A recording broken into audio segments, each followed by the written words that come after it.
Hola, buenos días. Soy Laura Gabriela Garza Villarreal y les voy a platicar de lo que vimos en la clase de Psicología Profunda 2 en la licenciatura de Psicología. Lo voy a dividir en 5 etapas, lo que les voy a platicar, que serán el aparato psíquico, las pulsiones, el desarrollo psicosexual, las cualidades psíquicas y la interpretación de los sueños.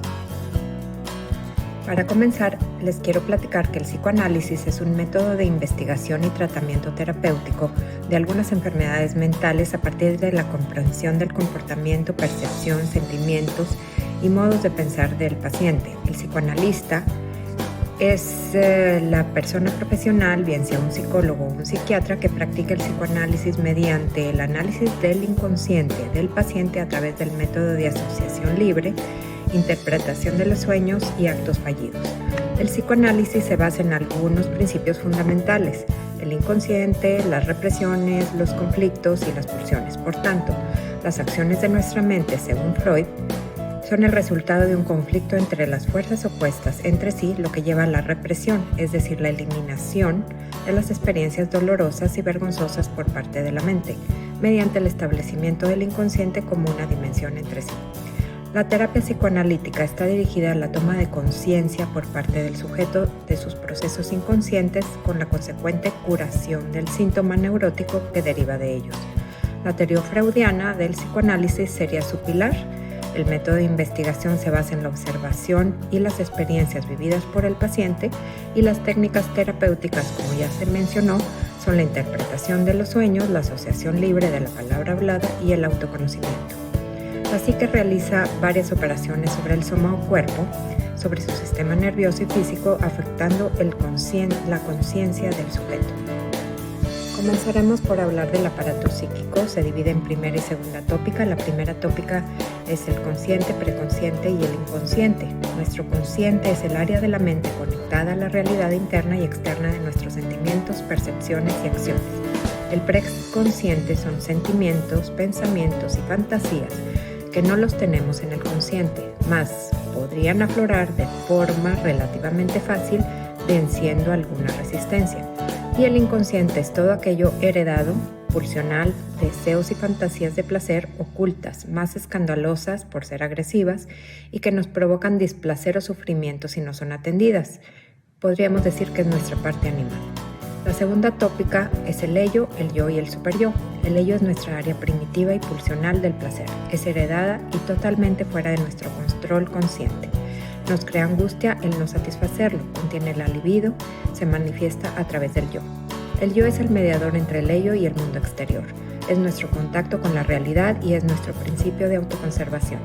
A veces sufre displacer, a veces placer. Es modificable por las interacciones con el superyo y limita al ello.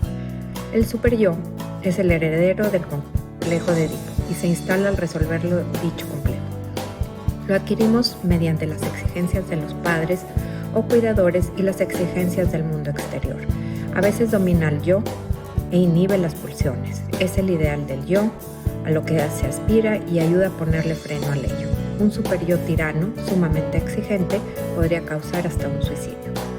El proceso de la pulsión, que es la energía libidinal, tiene un proceso. Primero se da la pulsión, después un deseo, después se llega a fantasear con dicho deseo, lo pensamos, llega al pensamiento y finalmente llega a la acción. Pasamos a las pulsiones. Existe la pulsión de vida, que es la que nos aporta libido, engloba todos aquellos impulsos y conductas que motivan la supervivencia sin renunciar al placer y sumando a la sensación de bienestar. La pulsión de muerte es la que nos quita libido para poder cortar o terminar con procesos físicos, interrumpiendo conexiones que nos harían daño. Impulso inconsciente que busca el cese de las tensiones del organismo a través de los impulsos de autodestrucción y agresión. La pulsión de vida busca repetir el placer ya conocido. En cambio, la pulsión de muerte busca repetir el dolor de la persona, representado por enfermedades, los fracasos, sufrimientos, música triste o dolorosa. La pulsión de muerte repetitiva prende un foco rojo que indica un conflicto, duelo o problema no resuelto en la mente del individuo. Siempre van trenzadas para un equilibrio, siendo este el tercer elemento importante entre la pulsión de vida y la pulsión de muerte, para que el individuo tenga una vida sana.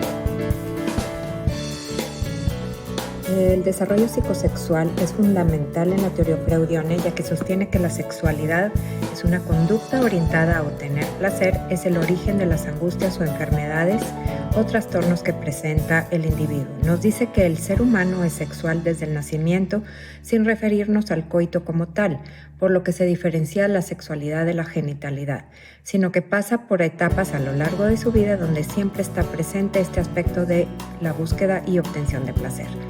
La divide en varias etapas: la etapa oral, que va del nacimiento a los 18 meses aproximadamente y es la búsqueda del placer, siendo la boca su instrumento; la anal, que va de los 18 meses a los 3 años aproximadamente y el placer se centra en la retención o expulsión de las heces y el control de los esfínteres; la etapa fálica, de los 3 a los 6 años, siendo los genitales la zona erógena; el placer de orinar y marcar el inicio de la curiosidad por los genitales distintos a los propios; fase del complejo de Edipo y de castración.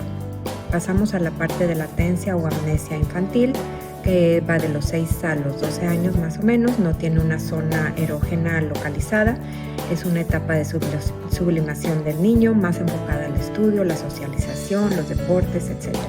Y la etapa genital como tal, etapa de la pubertad en delante, aunque se da una etapa inicial sin incluir el coito alrededor de los 5 o 6 años, que va terminando la etapa fálica y para entrar a la etapa de latencia.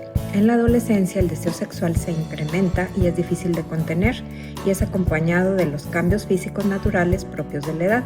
Es el comienzo de la vida sexual adulta. Pasamos al tema de las cualidades de la psique. Y pues lo que les quiero decir es que las cualidades psíquicas no son absolutas ni permanentes. Lo que es para el inconsciente puede devenir consciente en algún momento, si se empeña en romper las resistencias que lo desplazan. Podremos resumir estas cualidades en algunas de las siguientes. Se organiza en base a una función fisiológica para la conservación de la especie. Es el funcionamiento de la vida anímica, aporta la energía de la libido. El consciente es el que aporta una realidad objetiva, perdurable, mas no eterna, es mutable, de actos conscientes, pensados y reflexionados que se dan en el área cortical del cerebro, obtenidos desde las percepciones y sentimientos físicos internos o biológicos o somáticos y de su realidad externa. El preconsciente es la información temporalmente inaccesible que podría hacerse consciente si vencemos algunas resistencias, ya que se tiene almacenado en la memoria. Y el inconsciente, que son nuestras pulsiones y deseos instintivos, repetitivos, reprimidos, no tiene acceso al devenir consciente, es el inconsciente genuino, pero podría aflorar en un sueño, lapsus, ocurrencias, un chiste, disfraz o confusión. Por ejemplo, tartamudear o temblar. Por lo tanto, si ponemos atención, lo podremos identificar. Y finalmente les hablaré de la interpretación de los sueños, que para el psicoanálisis freudiano son la realización de un deseo o instinto reprimido, censurado, frustrado del día a día de las personas. Refleja la propia actividad anímica en imágenes visuales y auditivas de nuestro propio inconsciente involuntario, aprovechando que durante el sueño estamos menos censurados que estando despiertos, liberando la tensión acumulada que generó esa represión. Esa misma censura sería la encargada de provocar el despertar de ese sueño si no se autopermite realizar esa satisfacción. Por ejemplo, el tener un sueño de angustia, nos despertamos por la neurosis que nos causa el realizar dicha acción. En otras palabras, permiten aflorar la construcción de las ideas inconscientes que no nos permitimos realizar por cuestiones morales, éticas o por el simple hecho de estar mal vistas.